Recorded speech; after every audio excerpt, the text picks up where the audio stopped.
Bueno, listo, ya regresé. Tenía un problema de conexión, no sé qué pasaría. Se volvió demasiado intermitente. Bueno, estábamos revisando. Creo que iba por el lado de Feiner Prieto. Juan Ramos, creo que ya. Cristian Rubiano.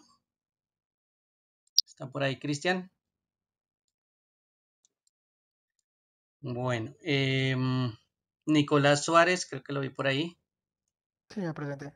Listo, gracias, Nicolás. John Tibatá, también creo que lo vi por ahí. Sí, presente, instructor. Listo. Y Leonardo, creo que también estaba por ahí. Bueno. Eh, William Prieto, nada. William,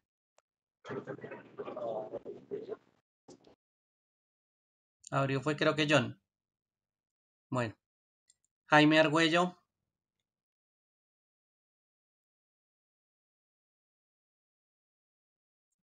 Argüello, Alejandro. Sí, señora, aquí estoy, qué pena es que aquí ya. Bueno, muchas gracias. Carlos Castillo, llegó. Ajá. Bueno, Edwin Correa, Marlon Cruz,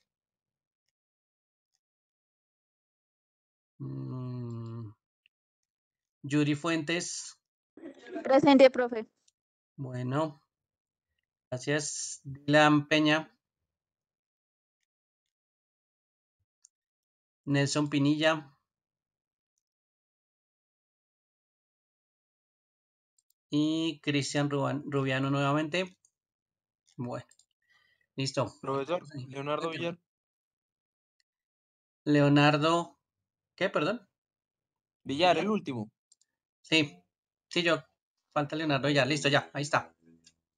Bueno, ahora sí, continuemos. Ahora sí, ya que tuvimos un pequeño impasse con la red eh, y no tenía conexión en ese momento. Bueno, vamos a continuar entonces con lo que estábamos haciendo el día de ayer, hablando sobre la parte de la capa de enlace de datos. Y una de las cosas que habíamos hablado era sobre las direcciones MAC. ¿Sí? Las direcciones MAC son bastante importantes reconocerlas y pues tener en cuenta que esas direcciones MAC, como les decía el día de ayer, están asociadas a los equipos. Entonces uno puede tener esa información de las MAC de acuerdo o a medida que los equipos se van conectando a la red y van haciendo sus propias comunicaciones. Eso es información que ellos también envían. La MAC está almacenada en una memoria ROM de cada uno de los equipos y esta no se puede, pues, digámoslo así, borrar. Ya está grabada dentro de la programación de la tarjeta de red y esa dirección pues ya queda ahí fija en esa tarjeta de red. Esa dirección, por supuesto, tiene unas características cuando está asociada a la tarjeta de red y es que ella utiliza un sistema hexadecimal. Entonces, el sistema hexadecimal es un sistema numérico, por supuesto, que también se utiliza mucho en sistemas. Entonces, la representación que nosotros utilizamos con sistemas numéricos no solo es el sistema binario, que tiene los caracteres de 0 y 1, sino que adicionalmente también hay una equivalencia en el sistema hexadecimal. Entonces, esa información que nosotros vemos está escrita en sistema hexadecimal.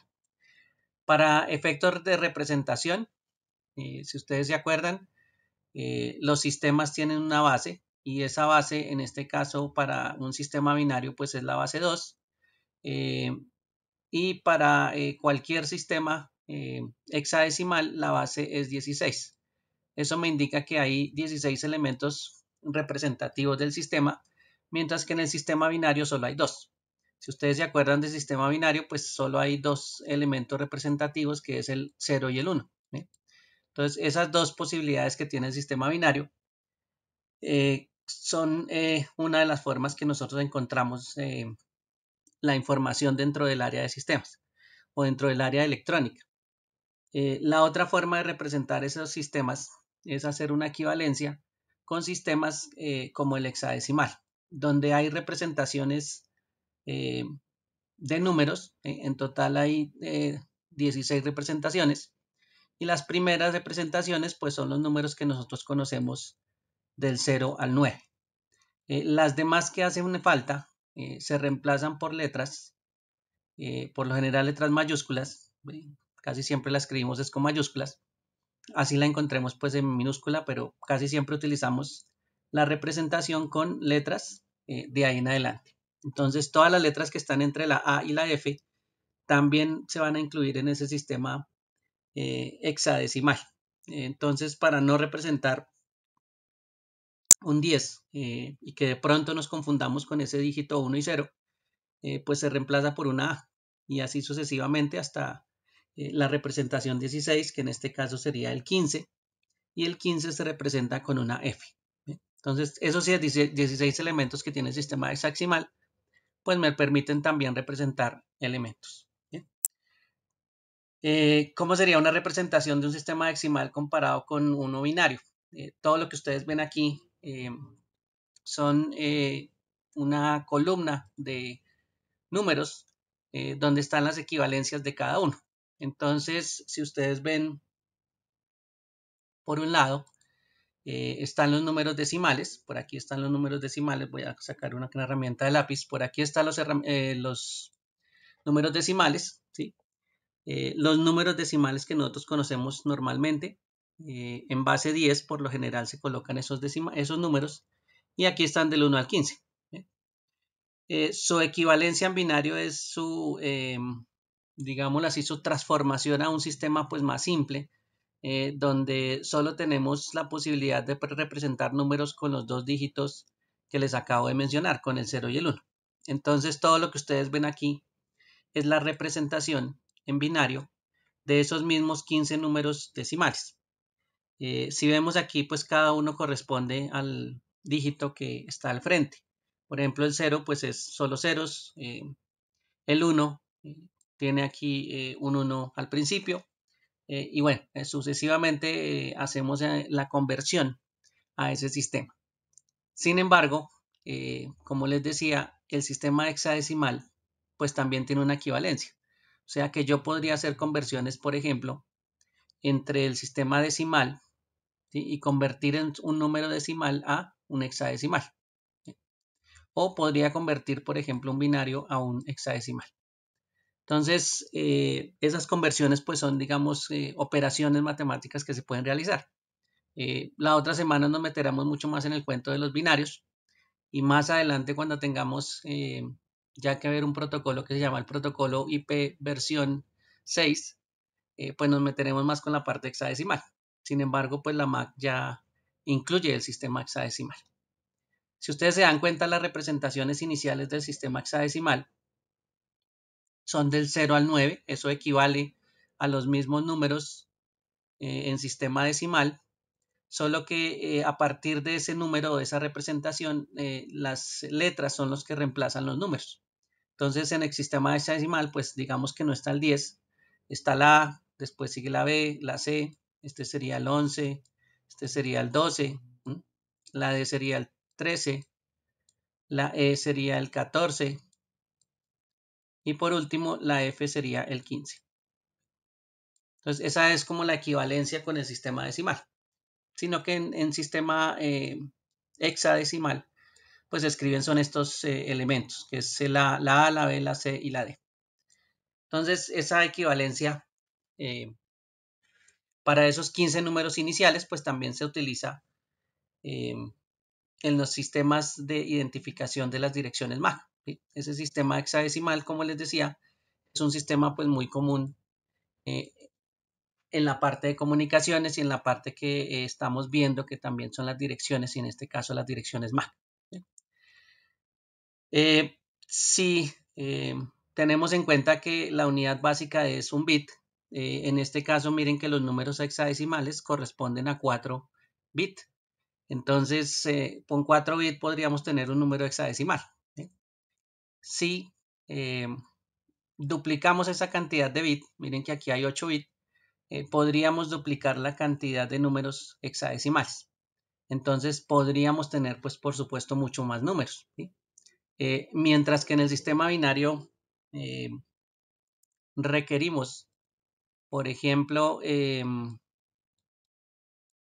una cifra para representar los primeros números, en un sistema binario se pueden utilizar mucho más cifras, ¿sí? Porque es un sistema de representación un poquito más corto, pero que va a requerir pues más dígitos a la hora de representar más números. Y en un sistema hexadecimal pues también va a haber una representación corta en comparación con el sistema binario. Entonces esa comparación también es un reemplazo. Si nosotros no queremos escribir pues tantos unos y ceros en sistema binario, también los podemos representar en sistema hexadecimal. Y así pues tenemos representación de la unidad mucho más grande que existe, que se llama el byte. Entonces estas representaciones que ustedes ven aquí son representaciones del byte, que corresponde a 8 bits de información. Esos son los famosos bits y los famosos bytes. 8 bits, pues es un byte. Si ustedes ven aquí hay 8 números, ¿sí? Y esos son 8 números, pues representan un hexadecimal de 2 dígitos, o sea que esos 2 dígitos o 8 bits, pues me van a servir para representar ese mismo número. ¿Bien? Entonces, esa es como una equivalencia. Si se dan cuenta, pues el binario requiere más representaciones en ceros y unos o en espacio, mientras que el hexadecimal pues puede ahorrar un poquito más espacio. Lo mismo le pasa cuando va avanzando, ¿no? Cuando va avanzando la representación de los dígitos sigue siendo pequeña para un hexadecimal, mientras que la representación de pronto para un decimal ya empieza a ser grande.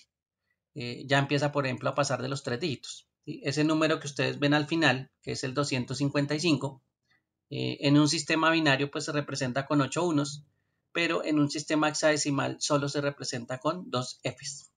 Entonces, de un sistema de 8 caracteres del binario, en decimal serían 3 y en un hexadecimal serían solo 2. Entonces, hay una conversión y una equivalencia, pero pues básicamente el ahorro de espacio también se va a presentar en los sistemas hexadecimales. ¿Sí? Y esa es una de las cosas pues que tiene también de ventaja. En vez de tener tantos bits representativos o tantos caracteres escritos, pues se puede reducir el sistema a algo hexadecimal. Entonces la dirección MAC de cualquier dispositivo básicamente tiene esto. Tiene una representación en bytes, que es la unidad que nosotros manejamos. La unidad básica es el bit, pero pues esta unidad es un poco más grande. Recuerden que esa unidad corresponde a 8 bits y esos 8 bits pues básicamente me van a representar o van a ser representados mediante 2 dígitos hexadecimales. Entonces estos 8 bits que están aquí se pueden representar en solo 2 números hexadecimales. ¿Bien? Bueno, aquí también está la conversión, mire, aquí están los 8 bits, ¿sí? Que componen el byte, pero pues si lo vamos a escribir en hexadecimal, pues sale mucho más pequeño. Bien. Una dirección entonces en un sistema de bit, una dirección MAC, tendría este tamaño, ¿sí? De 48 bits, mientras que si nosotros lo viéramos en hexadecimal, solo tendríamos 12 grupos de hexadecimales. Entonces aquí está el primer grupo, el segundo, el tercero, el cuarto, el quinto y el sexto. ¿Sí? En total pues son 12 hexadecimales escritos. ¿Listo? Bueno, y por supuesto su correspondencia a los 6 bytes. Entonces esa es como la extensión que tiene dependiendo de cómo estemos reemplazando la dirección. De esa dirección, independientemente de la que sea, estamos hablando en general de las Mac, hay una característica especial y es el identificador único de la organización o el OUI. Es básicamente los primeros hexadecimales, los primeros 6 hexadecimales o la mitad de la dirección MAC, la que corresponde a ese OUI. ¿Listo? Ese OUI es un identificador único. Ese OUI es como un número que identifica al fabricante. A los fabricantes les dan números especiales y toda la parte inicial o los primeros 6 hexadecimales pues corresponden a la dirección del fabricante. Entonces ya se sabe con esta dirección quién es el fabricante de esa tarjeta de red o de esa conexión. Mientras que el resto, que es la partecita verde, es lo que el fabricante le asigna a las tarjetas, como el número de serie. Entonces aquí sí ya lo que va a variar es la parte verde. La parte inicial, pues es la del fabricante, y la parte que está al final o después de la mitad de la dirección, pues esa sí es la que va a variar. Y ahí entonces, pues por eso encontramos tarjetas de red o encontramos interfaces físicas que tienen diferentes direcciones, ¿sí? Pero la parte inicial pues puede ser un común, ¿sí? Porque puede haber pues un fabricante que me dé un espacio pues muy, que me fabrique una tarjeta y pues por eso me aparezca la parte inicial pues similar a otro mismo fabricante. Entonces esas partes iniciales pues son representativas. Por ejemplo, aquí nos dice que para los equipos de Cisco, para la marca de Cisco, la parte inicial de una Mac es esta, la 00602F. ¿sí? Son hexadecimales que puedo tener en la parte inicial de una dirección MAC de un dispositivo fabricado por Cisco. ¿sí? Entonces, dependiendo ya de la tarjeta, pues la parte final va a cambiar. ¿sí? O dependiendo de la tarjeta del dispositivo, pues la parte final va a cambiar. Pero la parte inicial pues corresponde a esa empresa. Entonces esas partecitas iniciales tienen esa característica. Todas las direcciones MAC pues tienen ese tipo de comportamiento. Bueno, les decía que la dirección MAC pues está almacenada en la ROM, entonces básicamente esa dirección es la que me va a servir para identificar, por ejemplo, quién es el que envía la información. ¿sí? Si yo tengo, por ejemplo, una red, a la hora de trabajar con esa red y se necesite enviar información, pues una de las cosas que se va a enviar es la dirección MAC. ¿sí? Entonces, ese señor que está tratando de enviar información adjunta o coloca su dirección de origen. Entonces, eso es algo normal. Ahí, aunque aparezca de esa forma escrito, es un ejemplo, en la dirección de origen es la que él tiene que agregar. ¿sí? Y le agrega la tarjeta de red que ya la tiene guardada en su espacio, en su electrónica. Y por supuesto, pues siempre los mensajes que si van a salir de ese equipo, pues van a tener la misma dirección de origen. También se puede tener una dirección de destino, ¿no? Eso también es parte del trabajo, tener una dirección de destino. Muchas veces o inicialmente las direcciones no se conocen. Entonces, pues se utilizan otro tipo de direcciones para comunicarse a través de dispositivos en los casos de pronto que no se reconozca quién es el destino necesariamente. De pronto sabemos datos adicionales, pero la MAC de destino de pronto no la sabemos. Y pues para eso hay otras soluciones a la hora de enviar información.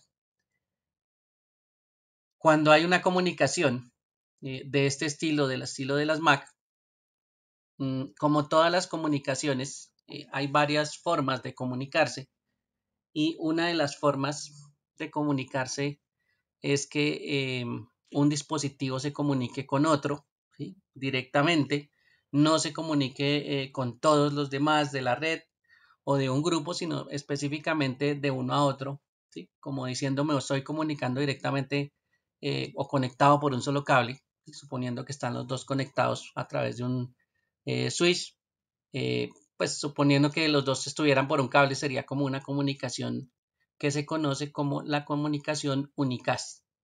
Entonces, esa comunicación, cuando hablamos de unicast, significa que hay una comunicación entre un elemento y otro de la red. Por supuesto, para hacer esa comunicación, pues los dos se deben conocer. Se debe conocer, por ejemplo, la dirección de origen, que es el que emite la comunicación, y se debe conocer la dirección de destino. Entonces, en este caso, esos dos daticos le permiten generar un tráfico de red unicast, porque pues este señor que está por aquí, que es el de origen, sabe exactamente pues a quién va dirigida la comunicación, ¿sí? que en este caso pues sería el servidor que está del lado derecho. ¿sí? Si ven las MAC del servidor y las MAC del host de origen, pues están escritas en la trama. ¿sí? Esa es la parte inicial de la trama donde dice MAC de destino y MAC de origen. ¿Listo? Esos datos se conocen y por eso es que en algún momento el tráfico se puede tratar de un equipo, que en este caso es el de origen, hacia el servidor, que es el destino, ¿sí? Y viceversa. Ese tráfico pues se llama de tipo únicas, ¿listo? O es el tráfico de tipo únicas. No es la única forma de tráfico que puede haber en una red. Da la casualidad que de pronto un equipo pues no conoce un destino necesariamente, ¿sí? Se va a comunicar con algún otro equipo, pero no conoce exactamente cuál es su MAC, no conoce si de pronto le va a responder o no, ¿sí? Entonces, en el proceso de comunicación, básicamente lo único que se sabe es pues la dirección de origen, ¿sí? Entonces, ahí tenemos la dirección de origen, se sabe la dirección de origen, ¿sí? Pero pues digamos que la dirección MAC de destino no se sabe. Entonces, ahí es cuando cambia la forma de comunicarse. Una forma de comunicarse muy común en la red es una comunicación que se llama broadcast.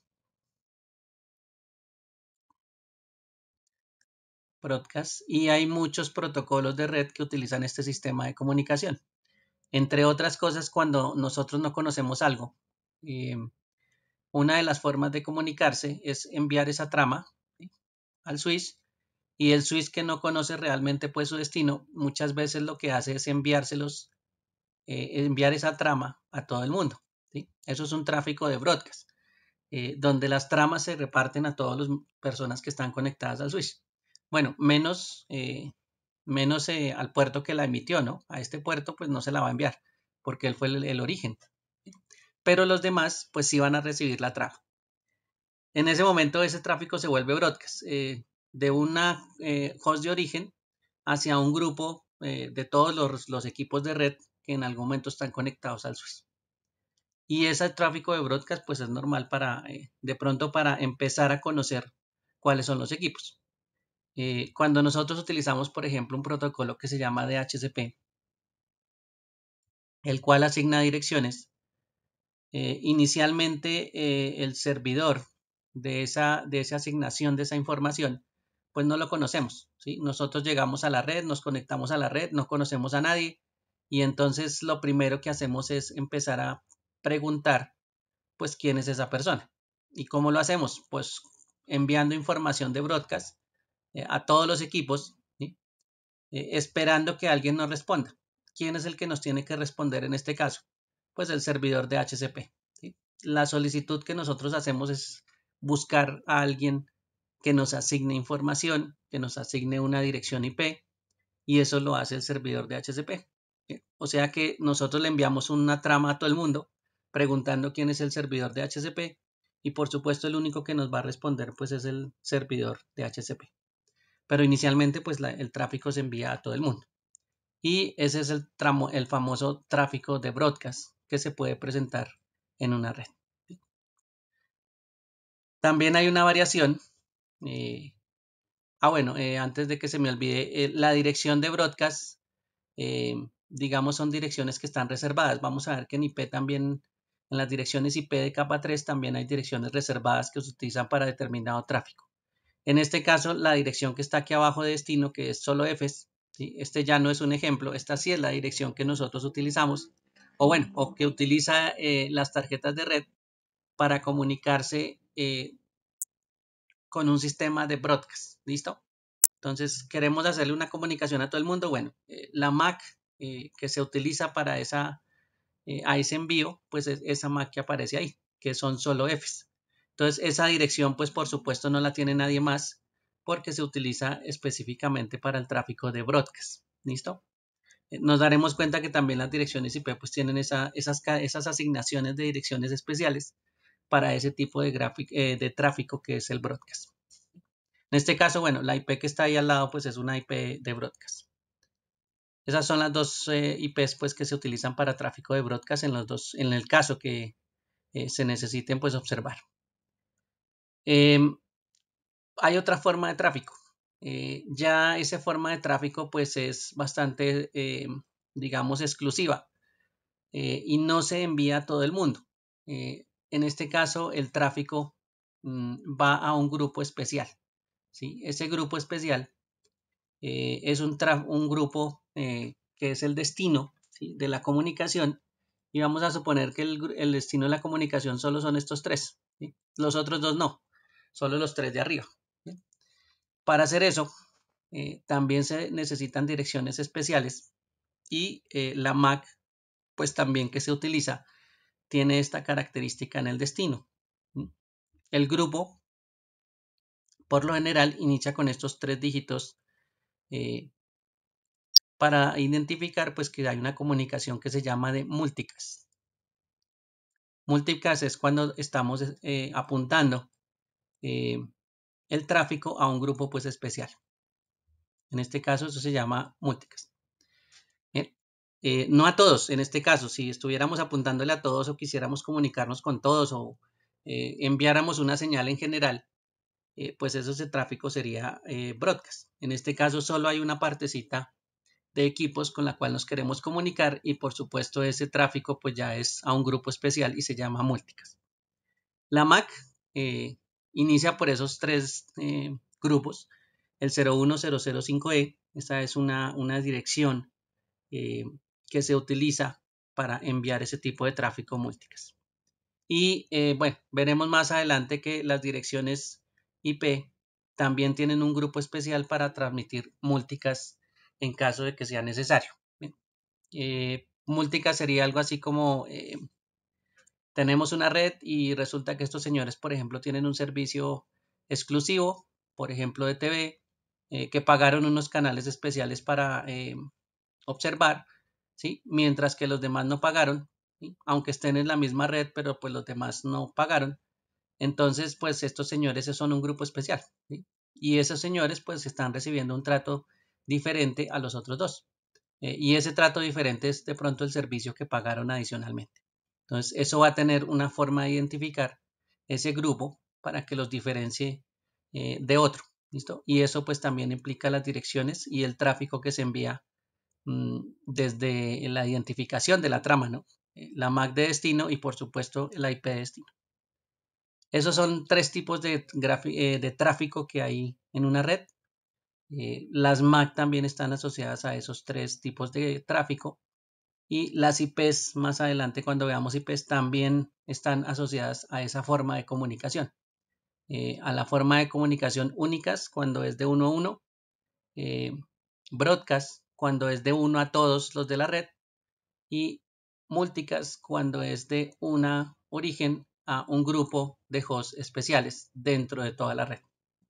Esas son como 3 variaciones de la forma de comunicación que también pues se necesitan identificar para saber el tráfico pues a qué corresponde. Con esa parte de la identificación de la MAC pues ya se sabe a qué corresponde, si es tráfico única, si es tráfico multicast o si es tráfico broadcast. Ahí ya el switch se encarga pues de hacer ese trabajo, de analizar las MAC y de pues repartir el trabajo. Sin embargo, los switches, como están funcionando en capa 2, ¿sí?, y pues también dentro del paquete dentro de la trama está el paquete IP versión 4 con información de direccionamiento.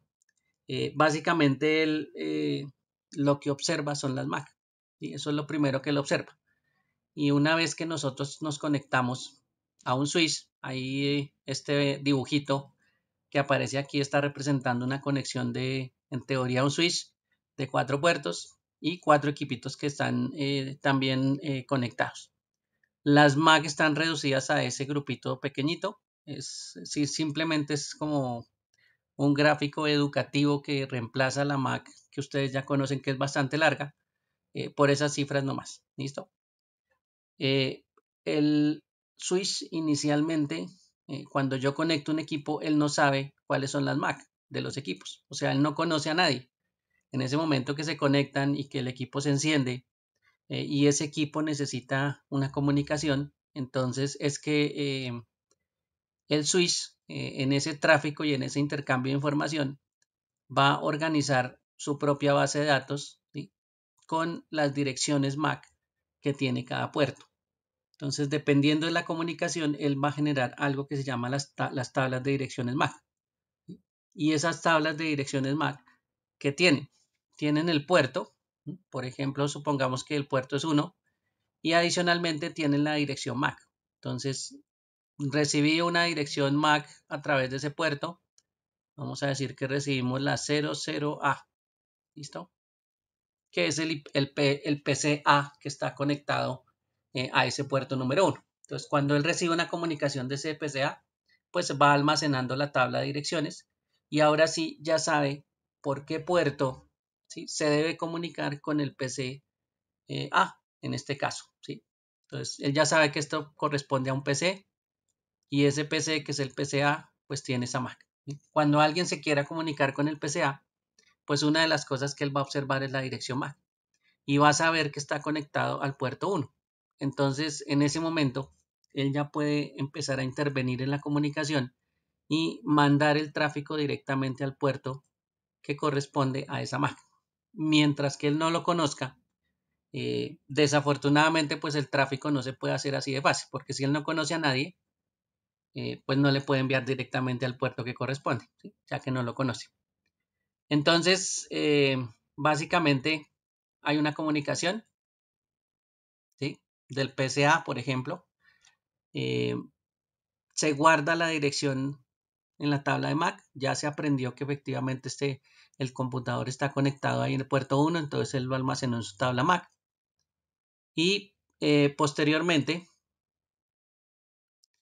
lo que hace el switch, ¿sí?, porque no conoce a nadie más, acaba de conocer al PC1, pero no conoce a los demás, es enviarle tráfico a todos los puertos. Ese es un comportamiento normal para descubrir, pues, cuál es el destinatario. Entonces el tráfico o la trama, pues, se va para todos. Así no corresponda el tráfico para el PC, no sé, BC, y si sea para el D, igual le va a enviar la trama porque no conoce realmente quién es el destinatario. ¿Listo? Inicialmente. Después sí lo va a conocer, pero inicialmente pues no lo conoce. Entonces, este proceso pues lo hace normalmente cuando empieza a conocer los equipos. Una vez que él sí encuentra el equipo destinatario, entonces el destinatario pues va a responder. El destinatario es el único que realmente responde, ¿no? No es que todos respondan diciendo, no, no era para mí el mensaje. El único que va a responder pues es el equipo destinatario. En este caso el destinatario es el 4. Y el 4, o el equipo D, el que está conectado al puerto 4, pues tiene una MAC. Entonces él responde. Y cuando él responde, entonces el switch se aprende la dirección, ¿sí? Y ya en ese momento, pues él tiene 2 direcciones aprendidas, tiene los puertos que tienen esas direcciones asociadas y así va completando su tabla de direcciones MAC, ¿sí? Entonces, esa tabla de direcciones MAC básicamente es la forma en que aprende el switch quién está conectado a él, ¿sí? A través de las direcciones MAC que están conectadas directamente a sus puertos. ¿Listo? Independientemente que otro tipo de información tengamos de otra capa, que es por ejemplo la de direcciones IP, la tabla de direcciones MAC es la forma en que el switch aprende quién tiene conectado en qué puerto. ¿Sí? Y así pues dirigen la comunicación a través de direcciones MAC. La siguiente vez que el equipo 1 se vaya a comunicar con el 4, entonces, ¿qué va a pasar? El equipo 1 envía la información por el puerto, ¿sí?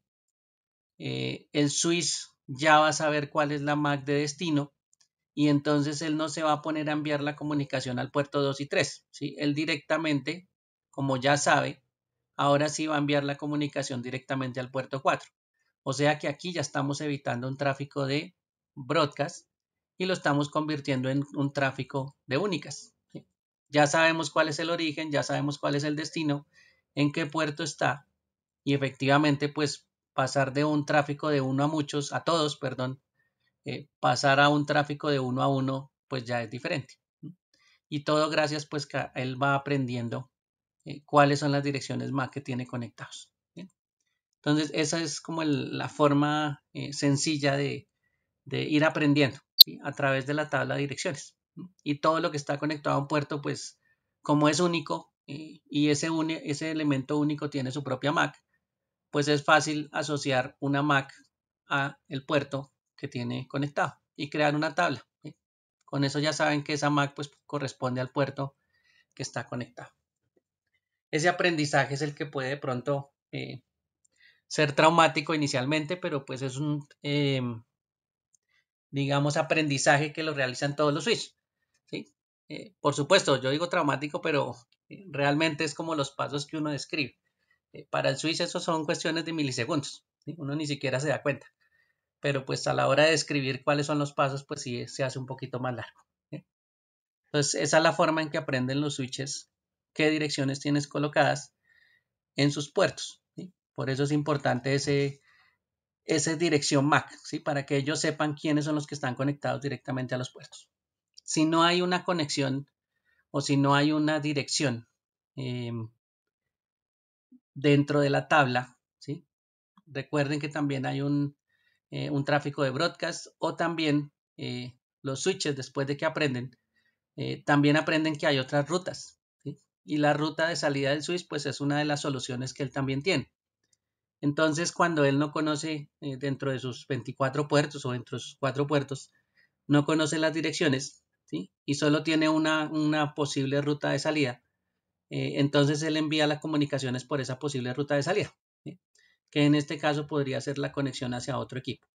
Entonces lo envía por ese canal y trata de que otro equipo pues solucione, digámoslo así, los problemas y reciba o encuentre al destino de esa comunicación, ¿sí? Entonces el switch tampoco es que se va a quedar ahí con la información y como no sabe nada más pues se queda con ella y no la envía para ningún lado, ¿sí? Él toma la decisión al fin y al cabo de sacarla por otro enlace que sería la conexión hacia otro equipo que tenga el switch. Esa es una de las cosas que también hace los switches, ¿sí? Para que lo tengan en cuenta. Eso es como soluciones que alguien pensó que en algún momento pues deberían hacer los switches por el tipo de funcionamiento que tiene. Bueno, por aquí tengo abierto Packet Tracer y Packet Tracer en este caso pues lo tengo con varios elementos de simulación y esos elementos de simulación pues son equipos conectados a un switch, ¿sí? En el momento en que uno de estos equipos tenga comunicación, por ejemplo este equipo que tiene una dirección que es la 192.168.0.10, si no estoy mal, vamos a verla. La 0.10, ¿sí? De pronto se quiere comunicar con otro, vamos a hacerlo comunicar, por ejemplo, con este señor que tiene la 192.168.0.30, pues una de las cosas es enviar información, ¿sí? Recuerden que la información pues tiene que pasar a través del switch y el switch pues va a empezar un proceso de aprendizaje. Supongamos que hacemos una comunicación pues sencilla que todo el mundo hace por lo general, que es la comunicación por un ping, ¿listo? Un ping es como un paquetico que se envía de capa 3 hacia pues un destino para que le responda, ¿sí? Y para que de pronto se verifique la comunicación entre esos dos elementos. ¿Bien? Este era el 30, si no estoy mal, vamos a ver un momentico. Este es el 30, sí. Entonces, ¿cómo se hace ese pequeño envío de información? Bueno, se coloca la palabra ping, ing, un espacio y la dirección del destino. Entonces, en este caso, la dirección, por ejemplo, es 192.168.0.30. Supongamos que es el destino y es un equipo que está conectado. Cuando se envía la comunicación, pues hay una respuesta. Si está el equipo conectado, si el equipo, por supuesto, no tiene ningún problema, y esa respuesta, pues la vamos a obtener del equipo de destino, ¿sí? O sea que va a haber una comunicación entre este PC que está aquí, que es el que generó la comunicación, y va a haber una comunicación entre este PC que se fue el que respondió. Entonces, ese tráfico que se mueve entre ellos dos, pues está pasando a través del switch. ¿Y el switch qué va a hacer? En algún momento de esa comunicación, ¿sí? Se tuvo que haber aprendido pues varias direcciones MAC y el switch genera algo que se llama la tabla de direcciones, ¿sí? Aquí en este momento estoy dentro del switch. Dentro del switch tenemos un sistema operativo y el sistema operativo funciona con solo comandos. Por eso es que arribita dice que es una línea de interfaz o una interfaz de comandos en línea, ¿sí? que se llama CLI. Si abreviamos pues la C, L y la I, pues es el sistema CLI. Por eso es que aparece aquí arribita que dice CLI. Y dentro del switch voy a colocar un comando que se llama enable. Y otro comando se llama show. Los comandos show son para mostrar información, básicamente. ¿No? ¿De qué vamos a ver información en este caso? De la tabla de direcciones MAC. Entonces voy a presionar Enter. Después de haber dicho este comando, escrito este comando, show MAC address table. Y si usted se fija, hay dos MAC, ¿sí?, conectadas a dos puertos. Entonces hay una que está conectada al puerto 20. Por aquí hay un 20. Y hay otra que está conectada al puerto 1. Y esas dos MAC, pues es información que almacenó el switch. Vamos a ver entonces de quién es esas MAC. Voy a colocar aquí el PC2, puede ser. Voy a abrir la ventana de comandos del PC, que esa es una simulación de la ventana de comandos del PC. Y voy a escribir ipconfig, que es un comando para mirar información del PC. Barrita ALL. ¿Sí? Ese es el comando que voy a colocar, ipconfig espacio barra ALL. Bueno, cuando presiono pues me muestra información de la tarjeta de red. Una de las cosas que me está mostrando es la dirección física. Si usted se da cuenta, es una dirección que termina en 93B5. Esa es como el final de la comunicación. Mi switch en algún momento debe tener esa dirección. Si la ve ahí dice 93B5, 93B5. ¿Sí? La misma dirección que tiene el PC de destino. ¿Sí? Ese PC pues ya nos estamos aprendiendo la dirección MAC. ¿Sí? La otra dirección, pues ya sabemos que ese es el destino, la otra dirección debe ser del PC de origen. ¿Sí? Y podemos hacer lo mismo. Vamos al PC de origen, le decimos ipconfig barrita ALL y aquí nos muestra cuál es la dirección MAC de él, terminada en 6667. ¿Listo? Entonces esta dirección MAC pues debe corresponder a la ventana de comandos del switch o a la que está aprendiendo en la tabla MAC. Mire que aquí aparece la 6667, ¿sí?, en el puerto 1. Como esto se aprendió a través de esa comunicación que acabamos de hacer, pues el switch aprovechó y la almacenó y la guardó. ¿Sí? Ese almacenamiento se llama un almacenamiento de tipo dinámico, porque se va aprendiendo continuamente. Entonces, en este caso, nos damos cuenta que el switch está aprendiendo las direcciones MAC y las está asociando a puertos. ¿Listo? Miren que aquí está el puerto 20 y el puerto 1. ¿Sí? Entonces ya sabe quién está en el puerto 1 y ya sabe quién está en el puerto 20 a través de las MAC de los equipos. Eso es lo que hace un switch a la hora de aprender las direcciones MAC de lo que tiene conectado. Entonces esa es una de los elementos que es importante que lo conozcan, porque pues los switches aprenden de esa forma y son un poquito sencillos, pero esa es la forma en que ellos trabajan. ¿Sí? Tampoco es que tenemos que tener un equipo tan complejo como para que me pueda comunicar o pueda hacer comunicaciones a través de circuitos. Esa es la ventaja del trabajo que hacen los switches. Ese trabajo, entonces, como les decía, cuando él ya sabe dónde están ubicados los equipos que están conectados, pues se vuelve prácticamente un equipo o una comunicación únicas, ¿sí?, entre ellos dos, y lo que va a hacer el switch es comunicar el puerto 1 con el puerto 20, porque ya sabe que estos equipos están conectados en el puerto 1, el origen, y el destino en el puerto 20. Entonces, a eso se llama una conmutación. Él crea un camino únicamente para la comunicación entre esos dos. ¿Listo? Conmutación se llama eso. Y esa conmutación pues es como crear un camino directo dentro del switch entre esos dos puertos y por ahí pues pasa la comunicación entre esos dos equipos. no hay necesidad de pasarle la comunicación a los demás. O sea, este equipo no necesita por qué recibir comunicación de ellos dos, ni este equipo tampoco necesita recibir comunicación directamente de ellos.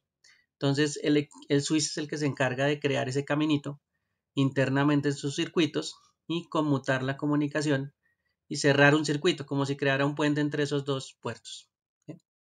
Eso es lo que hace básicamente un switch, cuando ya empieza a conocer la información de los equipos, ¿sí? Que se llama conmutación. Digamos que ese es el principio de manejo de los switches o de la forma en que ellos atienden el tráfico que está conectado directamente a ellos. Recuerden, capa 2, direcciones MAC. ¿Sí? El switch no es capaz de manejar otro tipo de direccionamiento. ¿Sí? Él no almacena direcciones de otro tipo, solo almacena direcciones MAC. ¿Sí? Así le coloquemos una dirección de otro tipo al equipo, realmente él no es capaz de manejar ese direccionamiento. Él solo maneja las direcciones MAC, ¿sí? Las direcciones de capa 2 y las direcciones que están conectadas directamente a él de capa 2. No es más lo que hace el switch. ¿Sí? Pareciera que hace otras cosas, ¿sí? Pero pues desafortunadamente el switch es bastante sencillo como para que pues haga más cosas. Para eso ya saben que está otro equipo de capa 3 que se llama el router, que él sí va a almacenar información basado en las direcciones de capa 3, en este caso en las direcciones IP. Ese sí es capaz de almacenar esa información, mientras que el switch pues solo, como acabamos de ver, pues solo almacena direcciones de capa 2, que son las MAC address. Eso es lo único que él almacena y que él conoce y que él va a entender. Bueno, se entiende con los puerticos que tenga ahí directamente. Tampoco es que haga mucho el switch, pero se entiende lo que está conectado directamente a él. No más, a él no le interesa más, solo lo que está conectado a él. Bueno, esa es una forma entonces de observar que efectivamente pues el switch tiene su forma de accionar de capa 2, ¿sí? Y que esa es una parte de lo que tenemos que conocer también, pues muy básica. ¿Cómo hace un switch para atender ese tipo de comunicaciones? ¿Sí? Se darán cuenta que más adelante pues cuando nos metamos a las direcciones de capa de red de capa 3, pues de pronto hay personas que piensan que estos puerticos llevan direcciones en los switches, ¿sí? Entonces la gente intenta colocar una dirección IP asociada a este puerto, al 1, o al 2, o al 3, o al 4, pero pues desafortunadamente el switch tampoco hace esas maravillas, que sí la puede hacer, por ejemplo, un router. El switch no llega hasta ese punto. Entonces esto es más físico, esto es más de capa 2, de la conexión física capa 1 y de cómo se mueve la comunicación de capa 2. ¿Listo? Hasta ahí llega el switch, no pasa de ahí.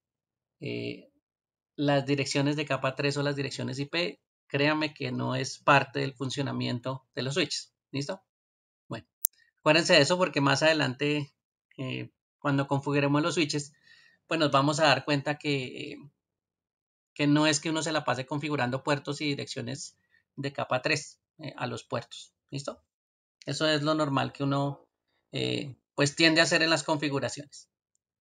De una vez que estamos pues tratando de entender los switches en el simulador, que es una de las cosas que necesito que pues tengan habilitado ustedes, porque más adelante pues nos sirve para hacer ejercicios.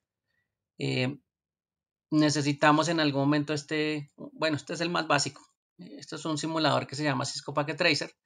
Lo necesitamos trabajar y esto por lo general nos pide contraseñas o un usuario que tenga habilitado en una academia que se llama NetAcat. Entonces, para eso, hace unos días les decía que toca tener un usuario de NetAcat, ¿sí? En este caso yo tengo un usuario y por supuesto cuando voy a utilizar Packet Tracer, pues también lo logueo con ese usuario y esa contraseña. Y entonces Packet Tracer no me pone ningún problema. Entonces, la idea es que todos tengan ese usuario. Si lo tienen asignado, pues que lo activen o lo manipulen, porque pues eso nos sirve para asociar a este simulador y ponerlo a funcionar cuando hagamos ejercicios de configuración, ¿sí? Básicamente los ejercicios de configuración pues los vamos a hacer aquí inicialmente en este simulador. Ya cuando tengamos acceso a equipos físicos pues lo hacemos en equipos físicos, pero pues inicialmente uno practica en simuladores. ¿Listo? Entonces, básicamente eso es lo que necesitamos. Si de pronto nunca ha creado un usuario, pues me avisa, puede ser el viernes, me escribe un correíto y me dice que le habilite un usuario o que le envíe una invitación para que usted pueda crear el usuario y registrarse en la academia de NetAcad. ¿Listo? Si ya están registrados, pues simplemente es habilitar el usuario que de pronto ustedes crearon en NetAcad. ¿Sí? Si solo lo creó uno, pues bueno, esa persona ya tiene. Los demás, pues no se preocupen que eso se puede crear un usuario para poder poner a funcionar estos Cisco Packet Tracer o estos simuladores de Cisco. Eso es normal tener ese tipo de elementos. Bueno, para los que de pronto no lo conocen, este es el simulador de Cisco Packet Tracer. Con él vamos a trabajar inicialmente. Aquí hacemos simulaciones bastante básicas, pero son al fin y al cabo simulaciones donde podemos de pronto no necesariamente tener un switch en la mano, pero podemos hacer muchas configuraciones que se permiten hacer en un switch. ¿Sí? Esto es como si me simulara un switch de este tipo. Ahí está la imagen física del switch. ¿Sí? Entonces, básicamente eso es como una imagen de cómo es un switch. ¿Sí? En este caso, este switch que es de marca Catalyst, de la serie 2960. No es que sea un switch muy nuevo, pero me está simulando pues los 24 puertos de conexión y 2 puertos adicionales que se tienen también para otro tipo de conexiones hacia otros equipos. Entonces esa es una simulación de ese equipo que ustedes ven ahí en la imagen. Lo que puedo hacer, por supuesto, también es una simulación del sistema operativo que cargan esos equipos. Entonces hay muchos equipos de comunicación que tienen su propio sistema operativo. Y como tienen su propio sistema operativo, pues hay forma de interactuar con él. Y una de las formas de interactuar con esos equipos y con su sistema operativo es a través de algo que se llama la ventana de línea de comandos o la interfaz de línea de comandos, o más conocida como el CLI o el CLI. ¿Sí? En este momento, pues esa ventana, aunque está de color blanco, podría ser de color negro, eso no importa, pero es una ventana que me permite interactuar con la configuración del switch y con lo que tiene internamente el switch. Entonces, estos elementos pues tienen que ser de conocimiento de nosotros. El uso de los comandos también es algo importante para nosotros. Lo que nosotros digitamos aquí en esas interfaces, pues tiene que ser de conocimiento si queremos entrar a interactuar con los switches o con los routers posteriormente. Entonces, por eso es que es importante pues estos simuladores para que los tengan en cuenta. Y vamos a necesitar el usuario de Cisco y por supuesto vamos a aprender a configurar estos equipos internamente a través de línea de comandos, que es la forma pues más típica de comunicación de estos equipos con de nosotros con sus sistemas operativos que tienen internamente. ¿Bien? Entonces no se les olvide que esto es importante tenerlo a la mano. ¿Bien? Si no, pues ya saben, me escribe un correo y me dice que usted no tiene usuario, yo le envío una invitación a un curso que tengo por ahí que a veces les envío pues como para que primero tengan información y segundo pues puedan registrar su usuario y crearlo. De ahí para adelante pues ya simplemente es mantenerlo activo, acordarse la contraseña. Cuando vayamos a un laboratorio al frente allá del equipo pues saber el usuario, saber la contraseña.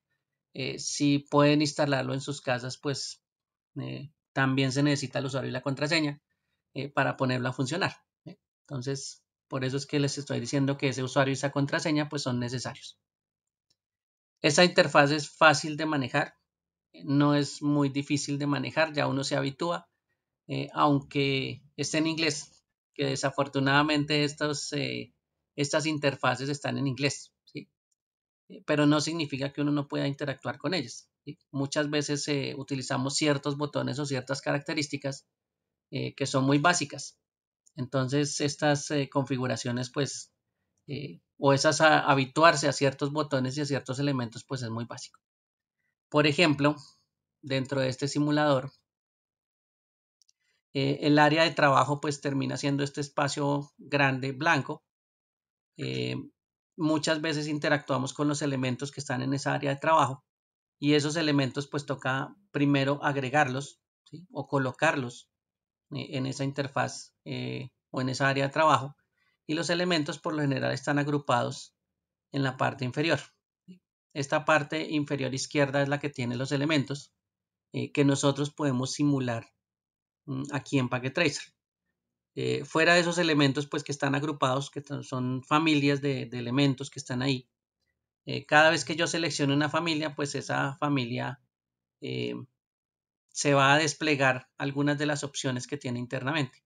Entonces más cerca, como más hacia el centro, se van a dar cuenta que esos grupos pues despliegan información adicional. Entonces esa es como la parte más común que nosotros utilizamos. Por ejemplo, el primer grupo se llama Network Device o dispositivos de red, y dentro de ese grupo, cuando yo lo selecciono, es el primero que está al lado izquierdo abajo. Cuando yo lo selecciono, él tiene unos subgrupos en la parte inferior. El primer grupo es el de routers.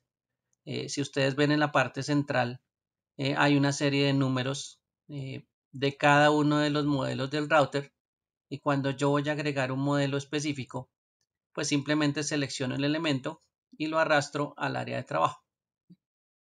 Y cuando suelte, pues ahí ya tengo una simulación de un router. En este caso es un modelo que se llama el 2911.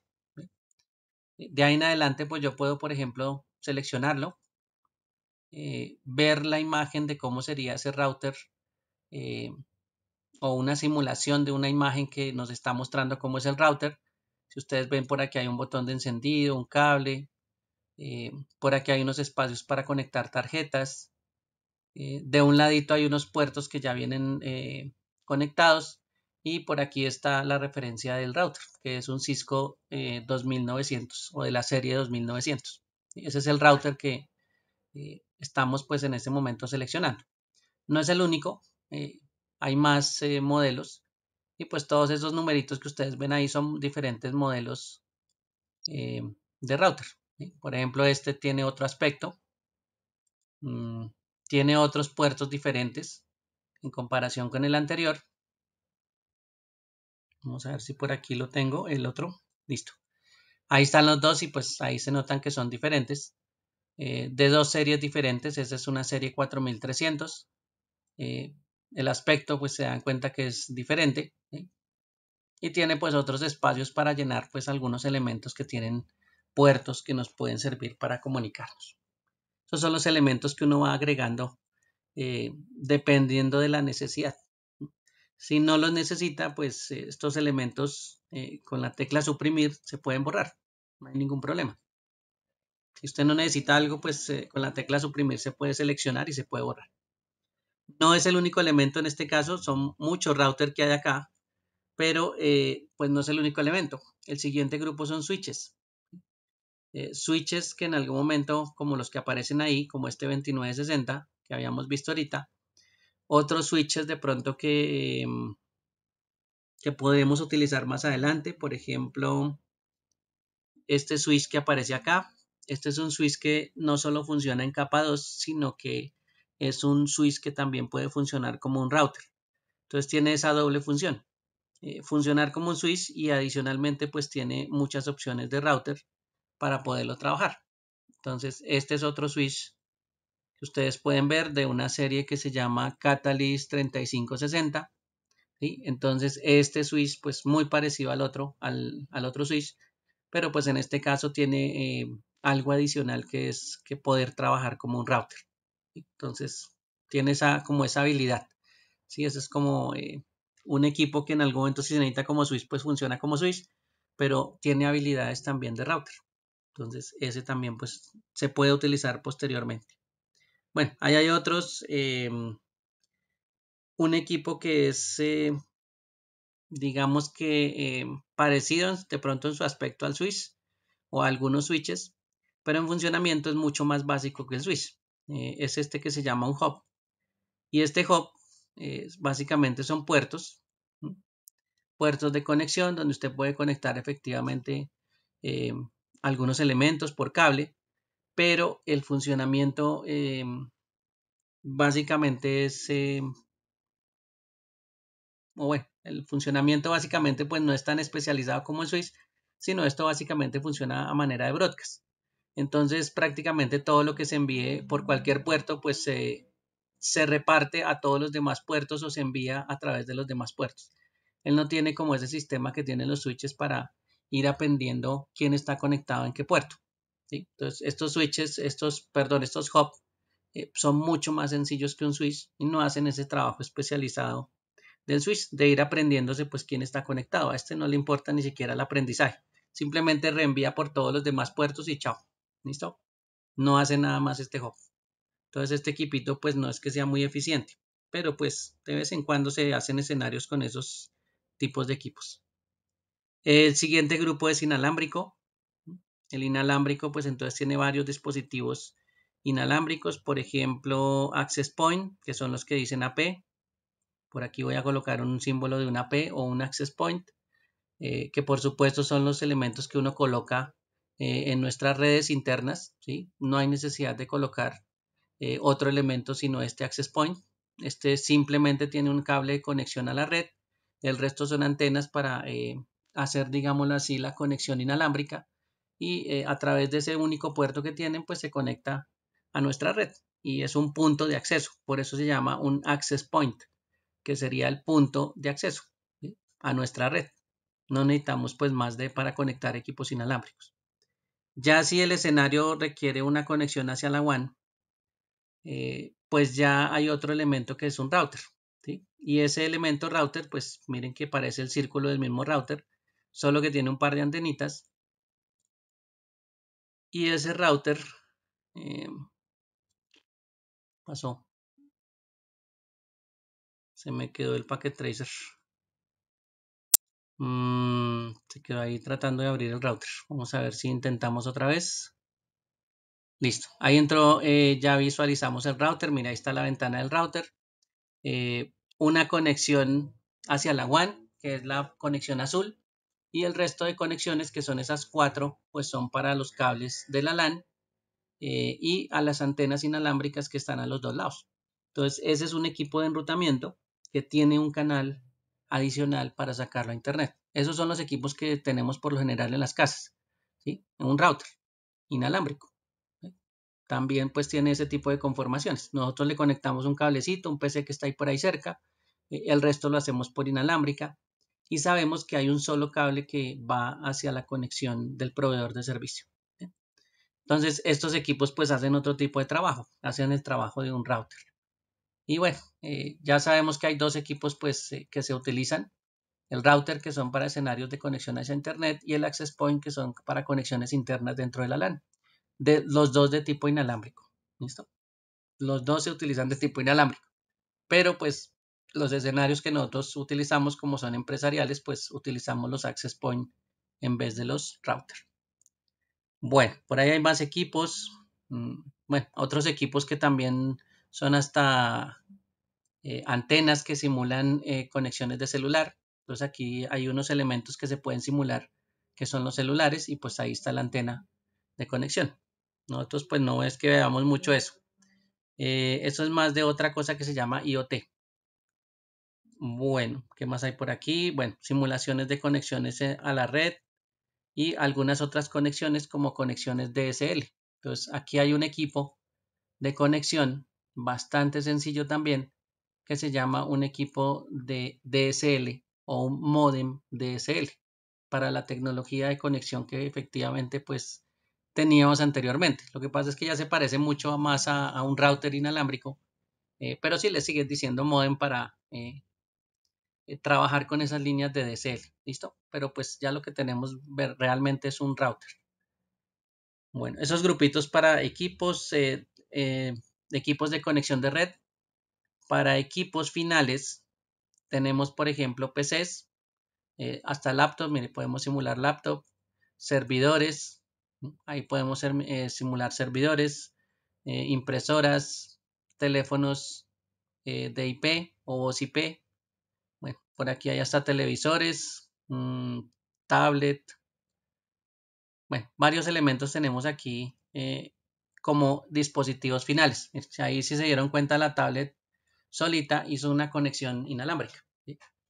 La tablet en este caso estaba activada y pues el simulador hizo una conexión inalámbrica entre entre la conexión del router inalámbrico y la antena de telefonía celular. Recuerden que puede tener esas dos conexiones una tablet.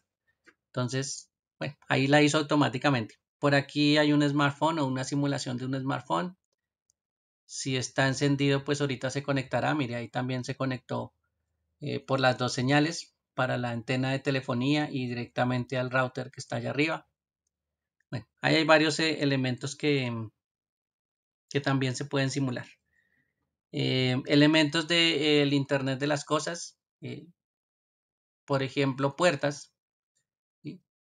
Se pueden controlar puertas mediante conexiones de red y se le puede dar órdenes a las puertas o a los sistemas que tengan ancladas las puertas para que de pronto se abren o se cierran en determinada ocasión o en determinado momento con una señal que se mueva a través de una red. Entonces, no necesariamente pues uno tiene que abrir mecánicamente una puerta, ¿no? Se puede abrir también con conexiones. Y así hay muchos dispositivos que pueden funcionar y que se pueden simular para el IoT. Si en algún momento pues hacen simulaciones de IoT, pues también hay conexiones de ese tipo. ¿Sí? Muchos elementos de nuestras casas se pueden conectar a red. Si tienen la conexión necesaria, pues se pueden controlar a través de esa red. ¿Sí? Entonces hay muchos dispositivos de IoT que se pueden simular y conectar. ¿Sí? Y simular pues de pronto que se están encendiendo, que se están apagando. O controlándolos pues para que se hagan ese tipo de cosas. Bueno, aquí hay varios elementos pues que sí existen aquí, pero pues hay unos elementos que no utilizamos realmente. Por ejemplo, hay componentes hasta electrónicos, de pronto hasta LED, ¿sí?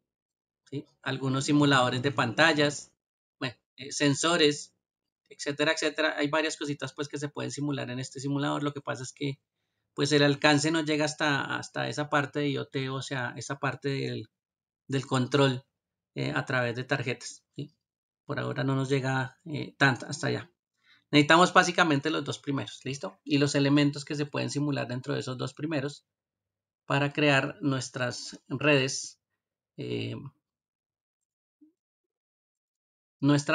inalámbricas o nuestras redes cableadas o la simulación de los escenarios que en este caso ya ustedes empezaron a trabajar con este software, ya colocaron pues su representación física, ¿sí? O sea que esto ya pues les es familiar, ¿sí? Solo que en esta vez pues no nos vamos a ir tanto a la representación física que es la de ese rack y la de esos elementos que están conectados, sino nos vamos a ir más a entenderlo pues en la parte lógica. ¿Sí? La parte física ya recuerden que ya pasó, entonces lo vamos a entender más por este lado. ¿Listo? Aunque ya tenemos la parte física, eso sí, ya lo tenemos, pero pues la vemos es más por este lado. ¿Listos?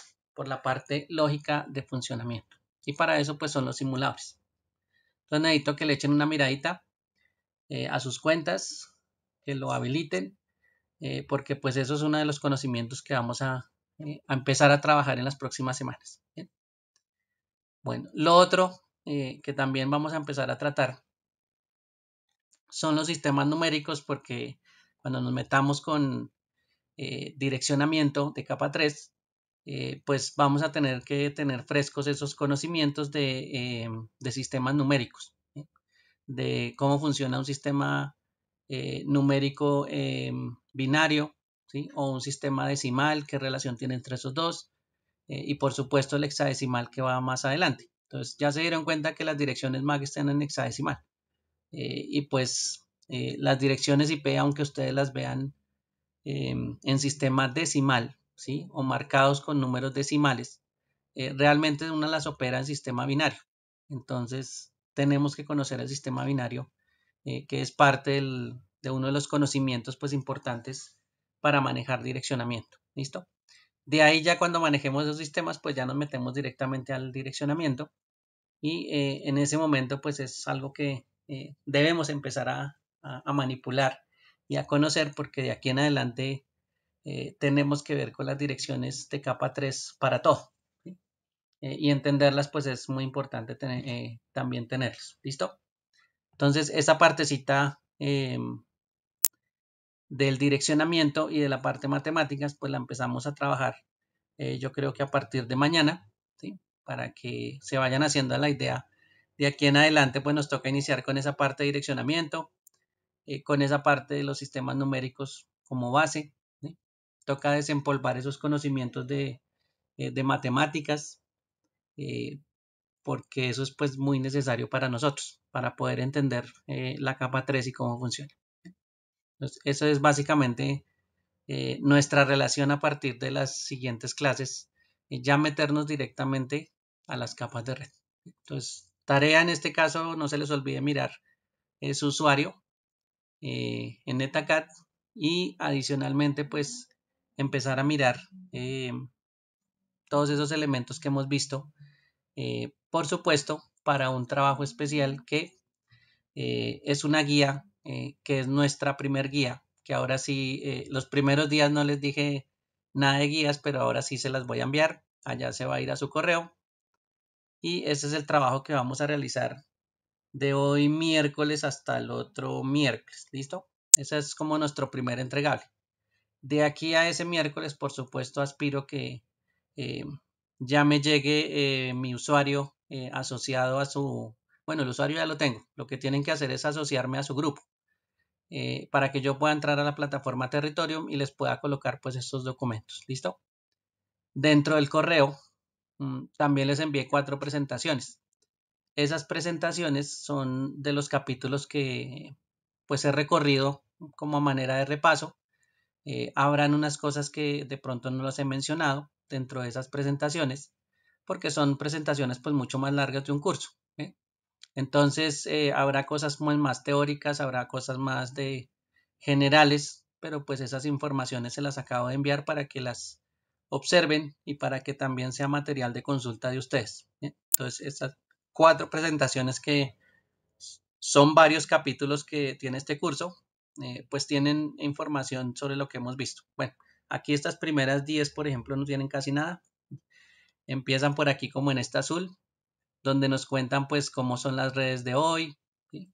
Y alguna teoría muy básica. Esta es la primera, las primeras presentaciones que bueno, espero que estas teorías pues ustedes la conozcan o si no pues las vamos a también aprendiendo. ¿Listo? Esas presentaciones también se las estoy enviando para que las tengan como referencia. ¿Listo? Esas son las mismas presentaciones que utilizamos para pues hablar de cada uno de los capítulos del curso que les estoy mostrando, que es el curso que se llama CCNA.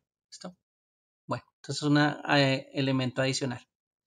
Los 4 presentaciones que están ahí, el capítulo 1, 3, 4 y 6, esas fue las que yo les envié. ¿Listo? En la siguiente envío, pues les hago les envío otros módulos que tienen que ver con esa guía directamente, con la guía 2 que vayamos a hacer a partir de la siguiente semana. Como ya les envié el correo, bueno, pueden mirar la guía. La guía, voy a abrirla también por acá. Es una guía bastante sencilla. Va a haber conocimientos que ustedes ya pues saben. Simplemente es como para reforzar esos conocimientos. Y son conocimientos básicos de redes. Algunos que tienen que ver más hacia la parte física. Otros que van a tener pues conceptos muy generales de redes. Pero básicamente esta es la guía que nosotros tenemos. La primera actividad son elementos de comunicación, elementos de comunicación sencillos, es un ejercicio como de relación. En esos conceptos que nosotros conocemos de una comunicación como el receptor, el emisor, ¿sí? Las reglas que utilizamos que se llaman protocolos, ¿sí? Lo que enviamos a través de esas comunicaciones que son mensajes, ¿sí? Y todo ese elemento que tiene que ver con esas comunicaciones. Esto es más un ejercicio como de relación de esos dibujitos que ustedes tienen con lo que pues se conoce como que es una comunicación. El siguiente nos habla de tipos de redes por alcance y topología. Es un ejercicio también bastante sencillo donde colocamos algunos nombres de las redes y la descripción que corresponde basado en lo que encontremos en esa sopa de letras. Entonces ahí si ustedes ven hasta hay unos gráficos de algunos de los tipos de redes que hemos visto. Por ejemplo, ahí está el anillo, está el bus de color verde, ¿sí? hay una estructura que ustedes conocen también del lado derecho, que es la estrella, ¿sí? Abajo, bueno, la azul que está del lado izquierdo es un anillo doble, tiene como dos líneas uniendo, eso es un sistema de anillo pero doble. El que está abajo solito es un anillo. Las otras son pues conexiones que se pueden conocer como la mesh. ¿Se acuerdan de esa malla? Esa mesh o malla también aparece ahí, ¿sí? Son distintas variaciones que conocemos aquí. ¿Bien? Entonces, esa es como la búsqueda de cuáles las redes o los términos que aparecen, y ahí pues vamos encontrando varios términos que no son familiares. Los vamos anotando ahí a un ladito y listo. Bueno, el siguiente, elementos de infraestructura, más basado en los símbolos que utilizamos, es relacionar estos símbolos que aparecen del lado derecho, que son, ¿sí? Y con el elemento que en algún momento corresponda o la categoría que corresponda. Aquí dice que hay dispositivos finales, ¿sí? Y los dispositivos finales, pues ustedes seleccionan los que sean dispositivos finales. Por ejemplo, yo puedo seleccionar aquí este PC y entonces digo, bueno, el PC es uno de los dispositivos finales. Puede ser que lo copie y lo pegue por aquí. ¿Sí? Y entonces ya voy ubicando los dispositivos finales. Los dispositivos intermedios ya saben que por ahí pasan las comunicaciones. Entonces usted ya empieza a pensar, bueno, el switch, que es uno de los elementos intermedios que conocemos. También lo coloca por aquí, ¿sí? Lo pega. Y los medios, pues son las representaciones que nosotros tenemos. Aquí medios, básicamente solo hay tres. Este medio que está aquí, que es ese rayito que nos representa las conexiones WAN. Este circulitos que nos representan las conexiones inalámbricas. Y este que nos representan las conexiones cableadas, por lo general Ethernet. Entonces, son símbolos que van a estar en los simuladores y que pues son parte del ejercicio, ¿sí? Moviendo las imágenes o recortando las imágenes y pegándolas aquí en cada uno de los grupos que corresponda. Bueno, los modelos cliente-servidor que también habíamos hablado son modelos que se manejan dentro de las redes y que por supuesto hacen que en algún momento los servicios también que se ofrecen a través de las redes pues tengan que ver. Habíamos hablado de un servidor, por ejemplo, servidor web, cuando vimos el ejemplo de protocolos y de cómo estaban la suite de protocolos pues interactuando. La función de un servidor web pues básicamente es el suministro de información de una página web que está almacenada, ¿sí? Entonces el servidor lo que está ofreciendo es esa información a los clientes, ¿sí? Por eso es que en algún momento se llama un servidor. Ofrece lo que esté teniendo internamente, en este caso pues un servicio, y ese servicio pues corresponde a un servicio web de una página que corresponda pues a un servidor o a una empresa específica. La asignación de direcciones de capa 3 son ofrecidas también por un servidor. Ese servidor se llama un servidor de DHCP. Más adelante hablaremos de ese proceso de DHCP. Pero ese servidor pues básicamente es el que me va a ofrecer el servicio de asignación de direcciones, y entre esas direcciones pues se van a dar cuenta que son varios datos los que nos asignan, ¿sí? Y tiene una razón de ser esa asignación. No es que alguien dijo asigne cualquier número y ya, ¿listo? Eso es parte del trabajo también que hace un servidor, tener alguna coherencia en todos los reglamentos que hay para asignación de esas direcciones. Entonces, pues hay un servidor que también hace ese tipo de cosas. Hay servidores de correo, servidores que en algún momento pues van a ofrecernos esos servicios de correo. También más adelante, cuando pasen a otros trimestres, se darán cuenta que hay servicios que se llaman directorios activos, donde básicamente se tiene un registro de los elementos pues funcionales que están dentro de una red, y ese control pues es muy importante para otros servicios. Por ejemplo, el que esté en el directorio activo, pues una de las cosas que casi siempre lo relacionamos es, por ejemplo, con el servicio de HCP, ¿sí?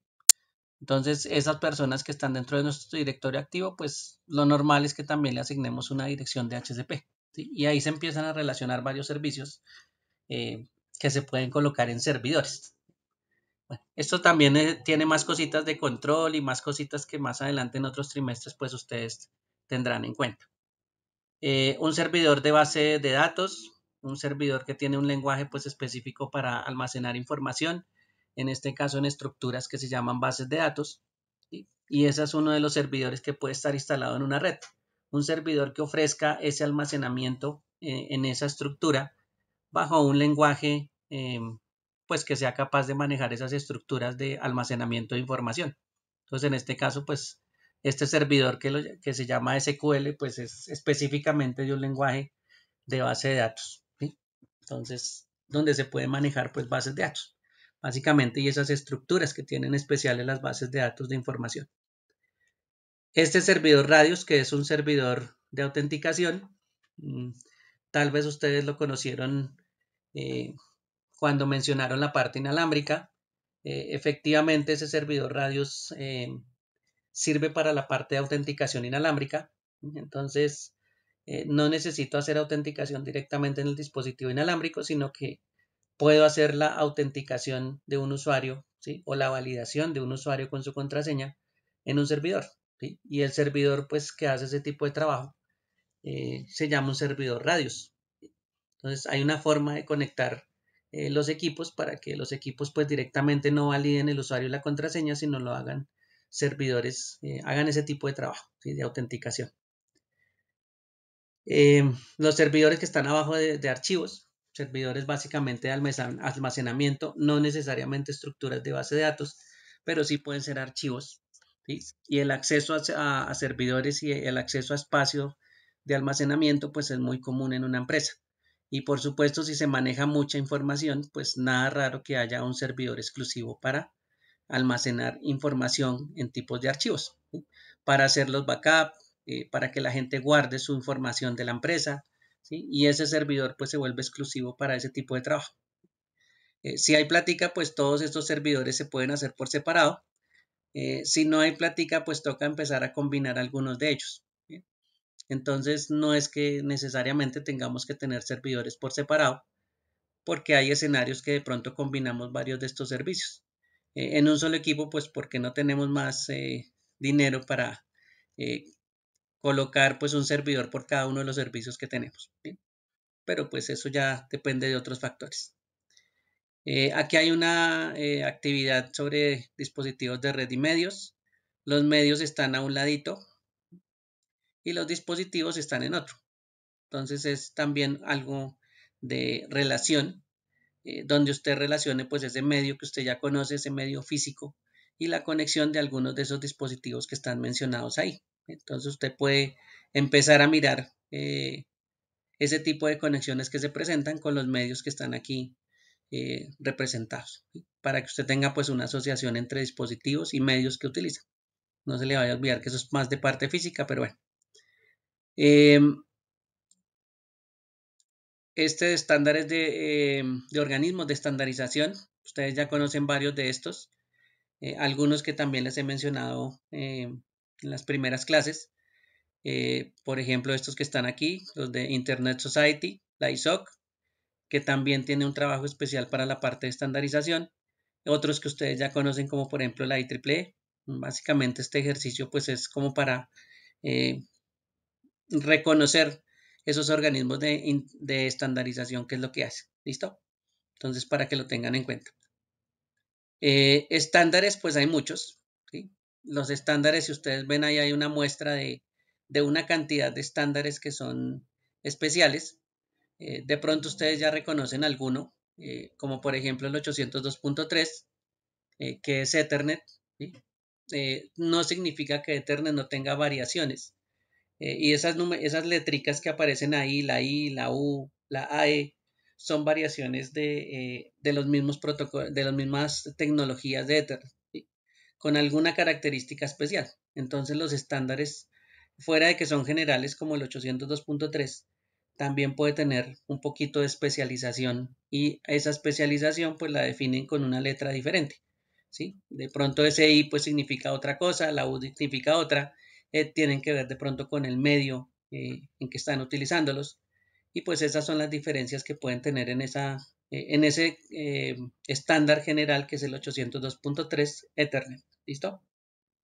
El 802.11 que ustedes ya lo conocen, este es el Wi-Fi. El 802.15 que lo habíamos mencionado, que es el Bluetooth o la de las redes WPAN, Bluetooth, Zigbee, esas señales de radiofrecuencia que son de, por ejemplo, de esas etiquetas de compras, que uno pasa por una puerta y si no han quitado esa etiqueta, entonces empieza a sonar una alarma, ¿sí? Esos son sistemas de radiofrecuencia y etiquetas que funcionan por sistemas de radiofrecuencia, ¿bien? Las TIA que ustedes ya conocen cuáles son esas TIA, ya no hay, digamos, algo que no conozcan en esa parte de esas 4 normas, ¿sí? Lo mismo pasa pues con las letras, son especializadas en cierta parte y hay otras cosas adicionales que se llaman las RFC. Las RFC también son estándares, ¿sí? Y esos estándares pues también tienen algunas características especiales. ¿Sí? Hay estándares que nos hablan, por ejemplo, de direccionamiento. ¿Sí? Y entonces, pues ahí dentro de esas RFC hay varias que van a encontrar por ahí mencionadas. Esas son 4 ejemplos de las RFC, que son estándares que también pues uno sigue en la red. ¿Listo? Esto es más como para saber esos estándares que son muy comunes, tanto en la parte física como en la parte inalámbrica, como bueno, con la parte que más nos relacionamos, que son la IEEE y la 802.3, 802.11. ¿Sí? Esas son las que más nos estamos relacionando ahorita. Bueno, modelos. Aquí viene un cuadrito también para llenar, para hacer una investigación sobre diferentes protocolos y las diferentes capas que tenemos. Por ejemplo, aquí tenemos una columna para el modelo OSI. Recuerden que el modelo OSI tiene 7 capas, ¿sí? Y pues ahí están los 7 espacios, ¿no? Las 3 primeras capas, aplicación, presentación, sesión. La siguiente es la de transporte, ¿sí? Las otras 3 usted también ya las conoce, esas son las que más nos vamos a relacionar, ¿sí? Las que estamos empezando a relacionar desde abajo, que es la capa física, ¿sí? La capa de enlace de datos y efectivamente la capa de red. ¿Sí? Su comparación con el modelo TCP/IP, ¿listo? Recuerden que las 3 primeras están representadas en una capa que es la capa de aplicación, la capa de transporte, la capa de internet y la de enlace de datos que está por acá, ¿listo? Entonces esas capas ya son solo 4. Esa es la comparación que teníamos la otra vez en el modelo TCP/IP. 4 capitas pues bastante sencillas, ¿listo? En cada capa pues hay unos protocolos especiales. Aquí hay un ejemplo de 2 protocolos que se utilizan en la capa de transporte.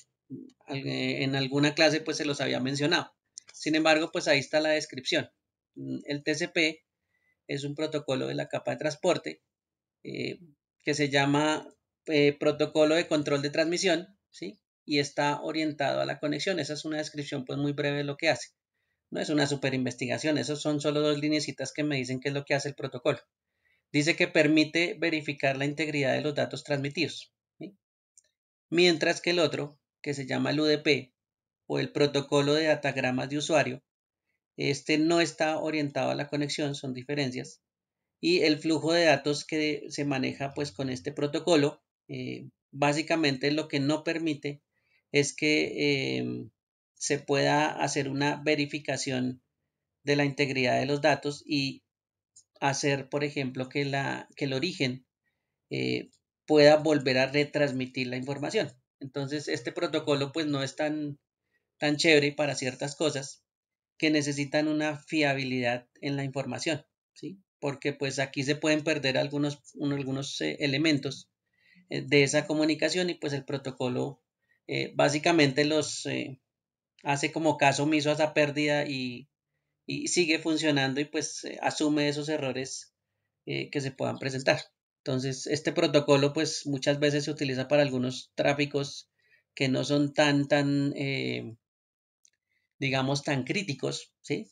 En que llegue absolutamente toda la información, sino más que todo cuando se necesitan rapidez de transmisión de información. Entonces, digamos que es unas por otras. para cierta cantidad de flujo de datos en una sola dirección, como por ejemplo los videos de YouTube, pues este protocolo funciona, ¿sí? Lo que pasa es que pues cuando a usted se le pierde un pedacito del tráfico, pues el video sigue funcionando. De pronto usted no ve un pedacito, no ve unos punticos por allá y solo los ve de un color o de pronto la imagen se le queda un poquito como quieta y vuelve otra vez a correr, ¿sí? De pronto es información que hizo falta, pero pues que igual el video pues terminó corriéndose, ¿sí? El video pues es un flujo de información. No se verifica porque si no pues demoraríamos un montón de tiempo cargando el video de YouTube, cargándolo en memoria y después corriéndolo sabiendo que efectivamente pues ya está todo completo, ¿sí? Entonces hay pérdidas que se pueden asumir en ese tipo de tráficos, mientras que hay otras comunicaciones que no se puede, ¿sí? Y esas comunicaciones pues utilizan el protocolo TCP, ¿sí? Porque para esas comunicaciones sí es importante que no se pierda absolutamente nada. Por ejemplo, su correo. Su correo usted necesita leer el correo completo, ¿sí? Esa guía que le acabó de llegar pues tiene que llegar completa. No puede llegar un pedazo de la guía, ¿sí? O no puede llegar un pedazo borrado, ¿sí? Tiene que llegar la información pues básicamente completa. Y hay pues sistemas de transmisión o de transporte de esa información que pues sí van a verificar esa integridad de los datos. O si no, pues va a salir un error y usted va a descargar el archivo y le va a decir que hay un error, que no se pudo descargar o que tiene una falla y pues usted qué hace, solicita nuevamente el archivo. Eso es lo que básicamente se puede hacer. Esos dos protocolos pues son interesantes por eso, porque pues se utilizan para ciertos casos y uno pues puede ser más seguro que otro. Esa seguridad también tiene pues sus desventajas. Y bueno, eso es parte de lo que hacen esos protocolos. La idea es colocar pues varios de los protocolos que correspondan a las capas. ¿Listo? Por aquí pueden colocar algunos protocolos de las capas de aplicación. Eh, más que todo son pues protocolos que ustedes van a reconocer cuando veamos más parte de la comunicación. Ya les voy adelantando uno como por ejemplo el protocolo de DHCP. Ese protocolo de DHCP funciona en la capa de aplicación, ¿sí? Y si se acuerdan, ahorita lo mencionamos cómo funcionaba, ¿no? Asignando pues direcciones o información que tiene que ver con direccionamiento de capa 3. Y eso es algo que hace ese protocolo. Bien. Bueno, Ethernet está por aquí abajito. Recuerden que por aquí está una tecnología que se llama Ethernet en la parte inferior. Pues hay más, pero pues también Ethernet está por aquí en la parte inferior. El protocolo IP está en la capa 3. Bueno, hay varios protocolos que uno puede investigar de acuerdo a ese modelo. ¿Listo? Para que, pues ese sí es un proceso de investigación para que lo vayan asimilando y lo vayan relacionando, pues el protocolo a qué capa corresponde. Y si tienen una descripción pequeñita del protocolo, pues mejor, porque ya se sabe qué es lo que hace un protocolo en rasgos generales. Bueno, esa es la parte entonces de la guía. Hay un taller complementario, que es el otro documento. El otro documento que les envié también, que se llama taller. Ese taller es bastante sencillo. Algo le pasó al Adobe Reader. Quién sabe qué pasaría. Listo, ahora sí ya abrió. Y ese taller pues tiene 12 punticos bastante sencillos. Esto es más de entendimiento de qué es lo que usted tiene en la conexión de red. Que es diagramar pues una red que usted conozca, ¿sí? Por ejemplo, puede diagramar la de su casa. Usted pues de lo poco que han hablado, de lo mucho que han hablado también, bueno, sumándole la parte física, pues usted ya empieza a reconocer algunos elementos activos, algunos elementos pasivos, que en algún momento se pueden diagramar. Una de las cosas que puede uno diagramar pues son por ejemplo los dispositivos, son los medios y otros elementos pues que tienen que ver con la conexión. Así uno también empieza a entender cómo van cada una de las comunicaciones, ¿sí? Algo así como lo que hacemos en Packet Tracer. Estos son elementos de red, están los medios, están los equipos finales, están los equipos intermedios y pues también se puede diagramar de ese tipo. Eso es como una representación que uno suele hacer de escenarios para irse familiarizando con los elementos que tiene ese escenario. Entonces, el de la casa, pues sí, por supuesto, es mucho más sencillo. El de una empresa será mucho más complejo, ¿sí? Tendrá muchos más elementos, pero básicamente es como un diagrama de lo que usted quiera representar, ¿sí? En este caso que entienda dónde están esos elementos que se pueden diagramar y cuáles son, ¿no? Por lo menos que los pueda identificar.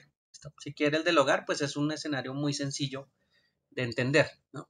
De cómo está conectado un equipo o cómo se puede hacer un diagrama en la red. Ya sabe los elementos cuáles son, que están por allá, pues en la guía, ¿listo? Los elementos terminales o los finales, los intermedios y los medios. Esos son los 3 elementos que por lo general uno utiliza.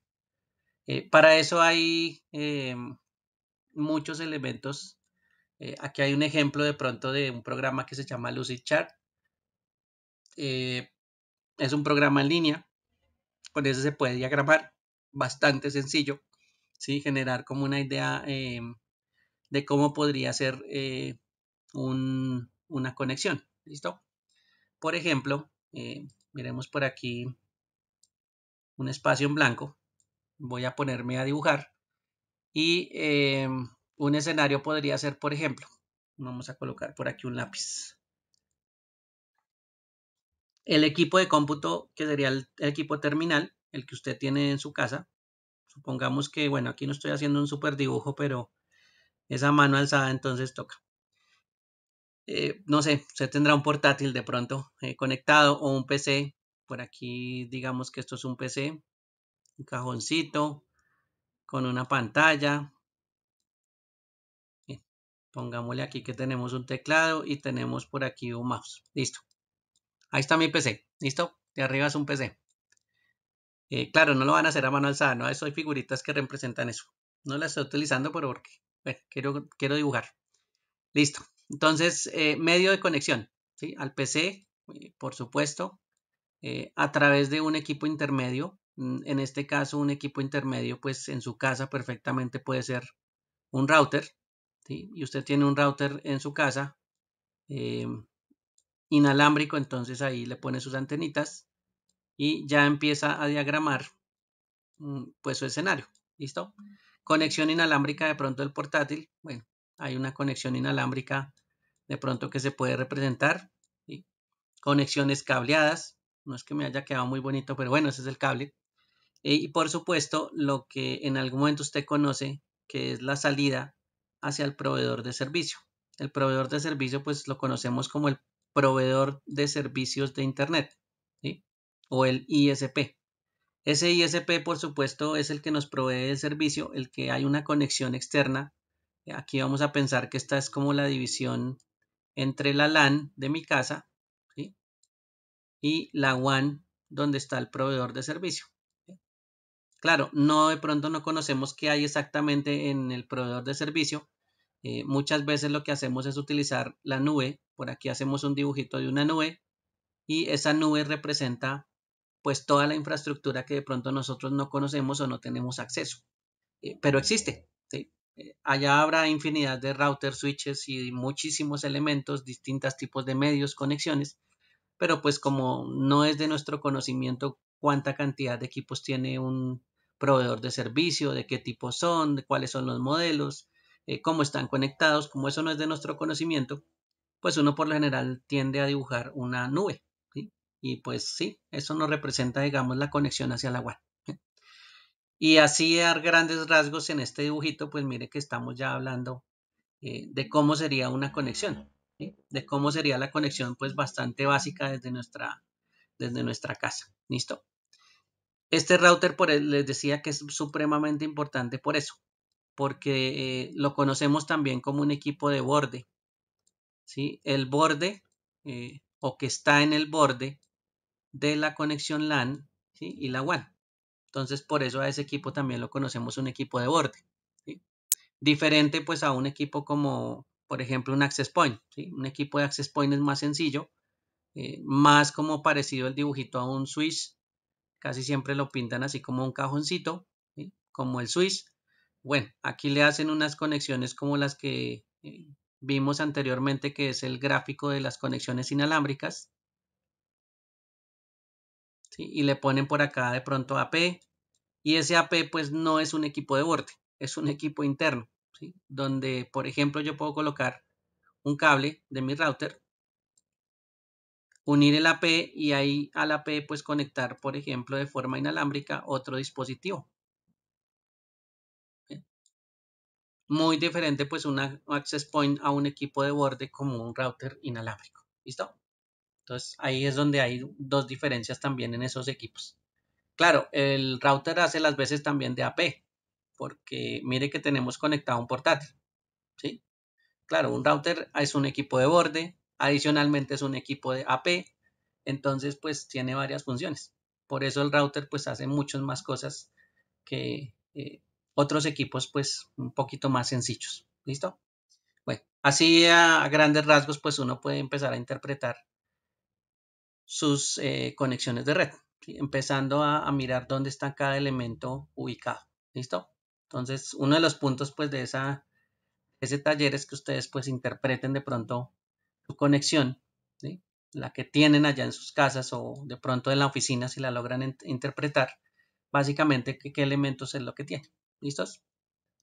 Bueno, para este punto ya hablamos un poquito de las 4 características de una red. ¿Sí? Una red siempre tiene que tener características especiales o debe cumplir con características especiales dentro de la arquitectura de esa red. Y esas características pues especiales y básicas son 4. Habíamos hablado de tolerancia a fallas, habíamos hablado de escalabilidad, de calidad de servicio y de seguridad. Esos 4 elementos son muy básicos. ¿Listo?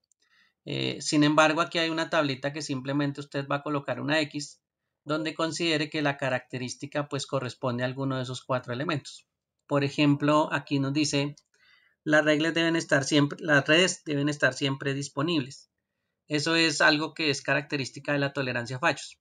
Recuerden que uno de los ejemplos que estábamos colocando en algún momento es que si yo tengo, por ejemplo, una conexión en malla, ¿sí?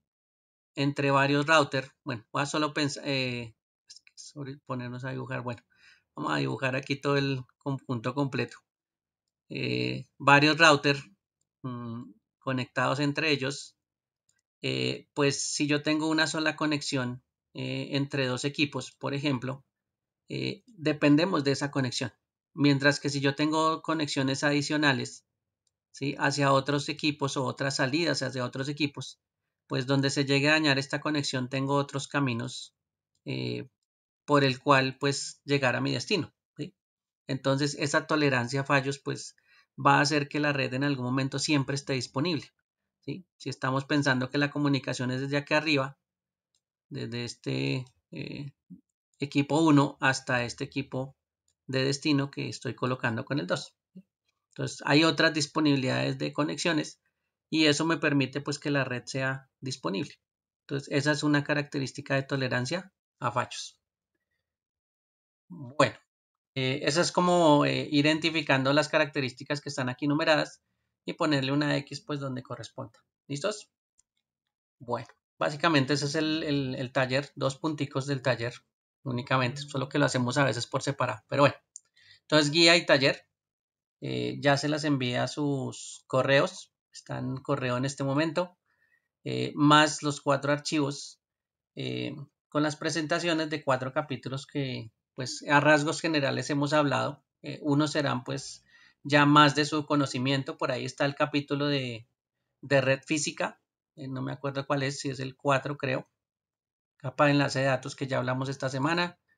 La capa 4 es la capa física, este módulo 4 pues habla más de las conexiones físicas que ustedes ya conocen.